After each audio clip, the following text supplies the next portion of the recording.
শিবু মুক্তার আর বেনি মুক্তারকে মহকুমার সকলেই চিনত। তাদের মতো ধূর্ত ধড়িবাজ লোক এই তল্লাটে আর ছিল না। লোকে যেমন তাদের চিনত তেমনি ভয়ও করত। একবার তাদের পাল্লায় পড়লে আর কারোর রক্ষে ছিল না।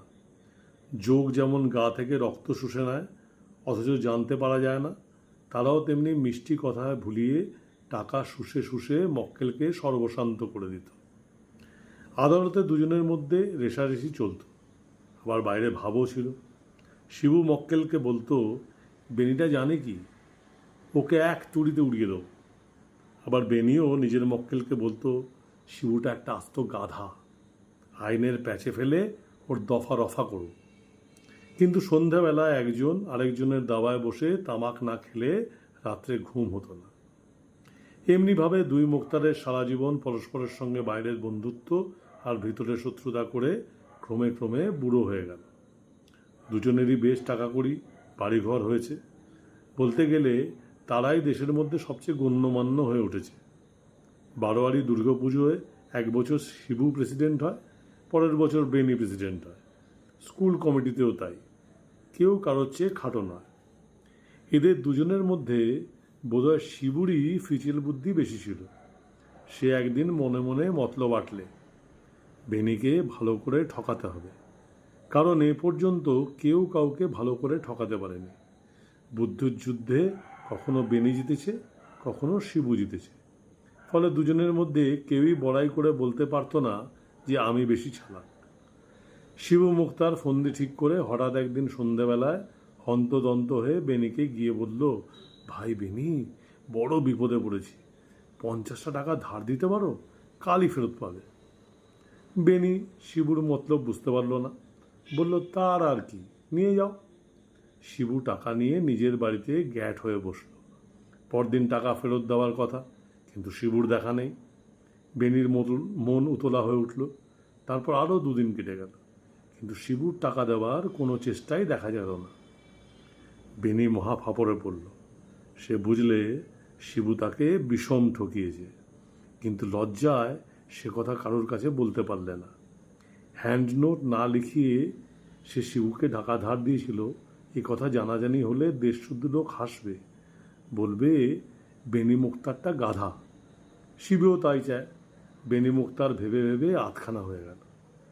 শিবুর সঙ্গে যখনই দেখা হয় বেনি ফিসফিস করে বলে, ভাই শিবু, আমার টাকা। শিবু বলে, কিসের টাকা? বেনি বলে, সেই যে সেদিন তুমি ধার নিলে 50 টাকা। শিবু হেসে বলে, বেনি ভাই, বুড়ো হয়ে তোমার কি মাথা খারাপ হয়েছে? টাকা আমি আবার কবে নিলুম? বেনি রেগে বলল, দেবে না তাহলে? আচ্ছা, আমিও দেখে নেব। শিবু হ্যাঁ হ্যাঁ করে হেসে বলে, বেশ তো, মোকদ্দমা করো না, হ্যান্ডনোট আছে নিশ্চয়ই। বেনি রাগে দাঁত কর্মর করতে করতে চলে যায়। ক্রমে কথাটা চারদিকে রাষ্ট্র হয়ে গেল যে বেনির 50 টাকা শিবু মুক্তার বেবাক ঠকিয়ে নিয়েছে। সবাই আলাদা আটখানা, ভাবলে, আহা, কাকের মাংস কাকে খায়।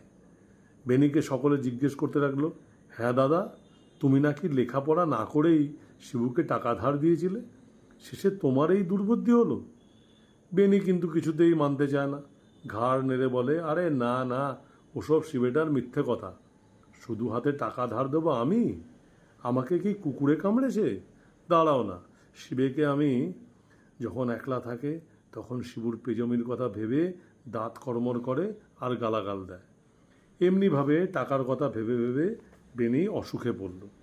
একে বুড়ো বয়স, তার উপর টাকার শোক। বেনি যায় যায়। ডাক্তার বুদ্ধিরা তার অবস্থা দেখে আশা ছেড়ে দিলে। বেনি কিন্তু তখনও টাকার আশা ছাড়েনি। কেবলই ভাবছে কি করে শিবুর কাছ থেকে টাকা উদ্ধার করবে। তার আর কোনো চিন্তাই নেই। যখন বদ্যি নারী দেখে বলল, হরিনাম করো, গঙ্গা নারায়ণ ব্রহ্ম, গঙ্গা জল মুখে দাও, বেনি তখনও ভাবছে কোন ফিকিরে শিবুর কাছ থেকে টাকা আদায় করবে। শেষে মরণের আর দেরি নেই দেখে বেনি শিবুকে ডেকে পাঠালো। শিবু এসে তার পাশে বসতেই বেনি আর সকলকে সরে যেতে বললে। সবাই সরে গেলে বেনি কটমট করে শিবুর দিকে চেয়ে বলল, আমার টাকা। শিবু মনে মনে হেসে বলল, কিচ্ছু ভেবো না ভাই বেনি, তোমার টাকা ঠিক আছে, এখন হরিনাম করো। তোমার ভালো মন্দ একটা কিছু হলেই তোমার টাকা তোমার ছেলেকে দেব। তুমি নিশ্চিন্ত হয়ে বৈকুণ্ঠে যাও। বেনি বলল, না, এক্ষুনি দাও। শিবু বলল, এখন টাকা কোথায় পাবো ভাই? কালই তোমার ছেলের হাতে দিয়ে দেবো, তুমি ভেবো না। বেনির প্রাণ তখন কণ্ঠায় এসে পৌঁছেছে, তবু সে গো ধরে বলল, না, এক্ষুনি টাকা দাও। শিবু দেখলে মিনিট দশকের মধ্যেই বেনি পটল তুলবে। সে বলল, আচ্ছা, তুমি একটু অপেক্ষা করো, আমি টাকা আনছি, বলে সে চলে গেল। নিজের বাড়িতে ফিরে গিয়ে শিবু গম্ভীরভাবে বসে রইল। তারপর বেনির বাড়ি থেকে যখন মরা কান্না উঠেছে, তখন সে আবার বেনির বাড়িতে গিয়ে হাজির হলো। যেন কতই শোক পেয়েছে, এমনিভাবে কাঁদতে কাঁদতে বেনির ছেলেকে সান্ত্বনা দিতে লাগলো। বললে, আমি আর বেনি এক মন এক প্রাণ ছিলাম, তাই শেষ সময় আমাকে দেখবে বলে বেনি ডেকে পাঠিয়েছিল। যাবার সময় বলে গেল, আমার ছেলে নেহাত ভালো মানুষ এবং ছেলে মানুষ, দেখবার কেউ নেই, তুমি দেখাশোনা করো। তা কিছু ভেবো না বাবা, তোমার সব ভার আজ থেকে আমি নিলুম। বেনি আমার কাছ থেকে অনেক টাকা ধার নিয়েছিল, তা সে যাকগে, সে টাকা আমি তোমাকেই দিলাম। হ্যান্ড নোটগুলো আমি সব ছিঁড়ে ফেলে দেবো। পাড়াপড়শি যারা ছিল তারা শুনে অবাক হয়ে ভাবতে লাগলো, তাই তো, কি আশ্চর্য, শিবুর সঙ্গে বেনির এত ভালোবাসা ছিল। ক্রমে বিকেল হয়ে আসছিল। পাড়ার অনেক ছেলে ছোকরা জুটে বেনির মরা কাঁধে করে শ্মশানে নিয়ে চলল। শিবুও বন্ধুত্বের খাতিরে সঙ্গে গেল। ইচ্ছেটা বেনির শেষ দেখে তবে বাড়ি ফিরবে। গঙ্গার ধারে শ্মশান ঘাটে যখন সবাই পৌঁছল, তখন সন্ধ্যা হয়। পশ্চিমের আকাশে আলো ঝিলমিল করছে। মরা নামিয়ে ছেলে ছোকরারা কাঠের সন্ধানে বেরোলো।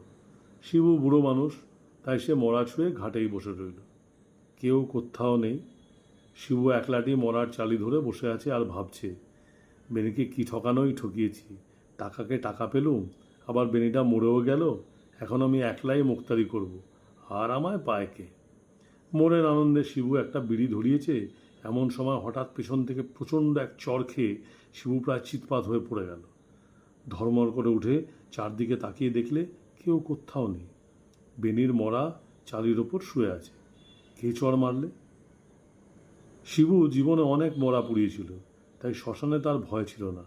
সে ভাবলে, এ কি হলো? তবে কি কোনো শকুনি কিংবা গিধ তার গালে পাখার ঝাপটা মেরে গেল? কিন্তু তাই বা কী করে হবে? আকাশে তো একটাও পাখি নেই। শিবুর বড়ই ভাবনা হলো। সে সতর্কভাবে বসে মরা পাহারা দিতে লাগলো। শিবু মরার পায়ের দিকটায় বসেছিল।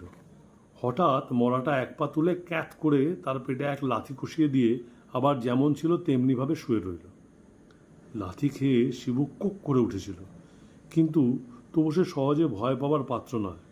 তার মনে হলো বেনিটা নিশ্চয়ই মরেনি, তাকে ভয় দেখিয়ে টাকা আদায় করবার এই ফন্দি বার করেছে, নইলে মরা কখনো লাথি মারতে পারে? শিবু বেনির নাড়ি টিপে দেখল, নাড়ি নেই। গা বরফের মতো ঠান্ডা। তখন বুকে কান রেখে দেখলে শব্দ হচ্ছে কিনা, কিন্তু বুকও একবারে নিস্তব্ধ। এই দেখে শিবুর ভীষণ ভয় হলো। বেনি যে মরে গিয়েছে তাতে সন্দেহ নেই, সুতরাং এ বেনির ভূত না হয়ে যায় না। বেনি যে ভূত হয়েও সেই 50 টাকার কথা ভোলেনি, তা বুঝতে পেরে শিবু উঠে পালাতে গেল, কিন্তু পালাবার জো ছিল না। সেই যে মরার বুক থেকে মাথা তুলতে যাবে, অমনি বেনির মরা তড়াক করে চালির উপর উঠে বসে দুহাতে তার গলা জড়িয়ে ধরলে। শিবু গলা ছাড়াবার জন্য যতই টানাটানি করে, বেনির মরা ততই তাকে জোরে আঁকড়ে ধরে। শেষে এই শ্মশানের ওপরে মরায় মানুষের দস্তুর মতো কুস্তি বেঁধে গেল। এ ওঠে তো ও পড়ে, ও পড়ে তো ও ওঠে। শিবু যেই পালাতে যায়, অমনি বেনির মরা তাকে লেঙ্গি দিয়ে ফেলে দেয়। শিবু বাবারে মারে গেলুমড়ে করে চেঁচাতে লাগলো আর মরার সঙ্গে লড়াই করতে লাগলো। কিন্তু ভূতের সঙ্গে শিবু পারবে কেন? বেনির মরা একেবারে নাসুরবান্দা। কিছুক্ষণ পরেই শিবু ক্লান্ত হয়ে পড়ল। ইতিমধ্যে ছেলে ছোকরারা কাঠ জোগাড় করে ফিরছিল। তারা শিবুর চিৎকার শুনে দৌড়ে এসে যে দৃশ্য দেখলে, তাতে তাদের বুকের রক্ত প্রায় ঠান্ডা হয়ে গেল। তারা দেখলে বেনির মরা আর শিবু চালির ওপর পাশাপাশি গলা জোড়াজুড়ি করে বসে আছে। মরার মুখে বিন্দুমাত্র বিকৃতি নেই, তার একটা হাত সাহসীর মতো শিবুর গলাটিকে জড়িয়ে আছে।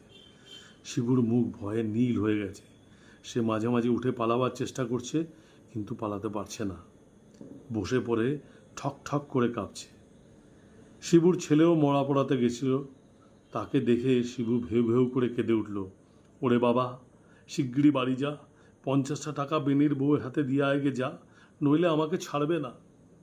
শিবুর ছেলে বাপের অবস্থা দেখে বাড়ি দৌড়ল, আর সকলে আলো জেলে চালে ঘিরে বসে রইল। পোড়াবার উপায় নেই। পোড়াতে হলে দুই মুক্তারকে একসঙ্গে পোড়াতে হয়, কারণ বেনির মরা তখনও শিবুর গলা জাপটে ধরে বসে আছে। ঘণ্টাখানেক কেটে গেল। তারপর হঠাৎ মরাটা শিবুর গলা ছেড়ে দিয়ে আবার চালির ওপর চিৎপটাং হয়ে শুয়ে পড়ল। সবাই একসঙ্গে চমকে উঠল। তারপর বুঝতে পারল যে ওদিকে বেনির 50 টাকা আদায় হয়ে গেছে। বন্ধুর বাহুবন্ধন থেকে মুক্তি পেয়ে শিবু আর সেখানে দাঁড়ালো না। একেবারে বাবা গো বলে সে অন্ধকারে পোঁ পোঁ করে শ্মশান ছেড়ে পালালো। গল্পের নাম মুক্তার ভূত, শরদিন্দু বন্দ্যোপাধ্যায়ের।